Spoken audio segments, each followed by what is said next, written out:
glad I went no tie today. You guys would have showed me up. All right, Coach, talk to us about what you saw in this game, how you thought the team performed.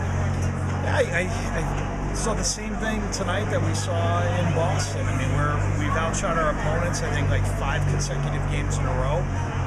The team's working hard. We're moving the puck well. We're doing all the things we want to do to mitigate odd man rushes and scoring chances and shots. But it's a game of production, and we're still giving up. Last 2 games, we've been up 7 goals on 35 shots. We're going to go every 5 shots on net. We're scoring a goal every 30. The math isn't in our favor when it happens, but we do like the fact that we've done a nice job mitigating shots on goals, mitigating the scoring chances.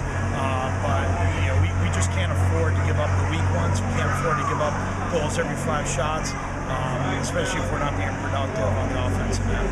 So what about talking to players like Emily and Juliet and Babstock about knowing that the production is not quite where you want it, and those 3 are primarily your goal scorers? Yeah, absolutely. I mean, again, when you watch the tape, and what I saw in the game was really good puck movement, especially on the power plays. We had a ton of chances, a ton of great opportunities.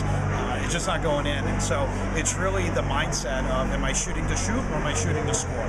And, I've yet to see a goal go through the pads of a goalie or go through her chest. So you got to find some open spots. And it really is not about how hard you shoot. It's where you're shooting and when. So we've been working on that. We just haven't been able to bring that to the game just yet. But a lot of the X's and O's that, early on in the year, middle of the year, we were really struggling with, we're doing a much better job with. So for that, I'm pleased.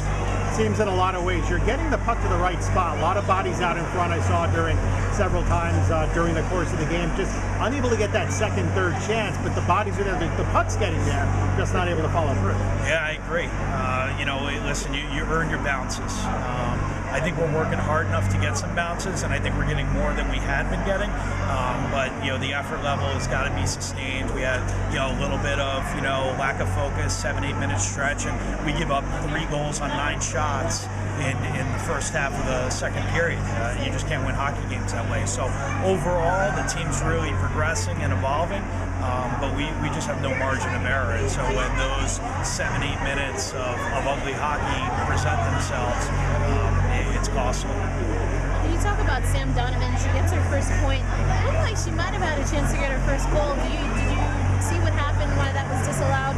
Yeah, I had a different angle than the refs, so I don't know exactly what Terrell saw in that play. I didn't think Babs was even close to the crease, but I'll have to go back and look at the tape. I mean, you're not going to change his mind at that point. But as far as Sam goes, she had a really good game. She's had 2 good games in a row. I thought her and Babs really connected, and I think that if we can elevate that confidence level and the trust factor, maybe they can move the puck to each other even a little bit more next week. But I've been really pleased with her so far. You mentioned next week. The records mean nothing next week, and that's the big thing about the Isabel Cup playoffs.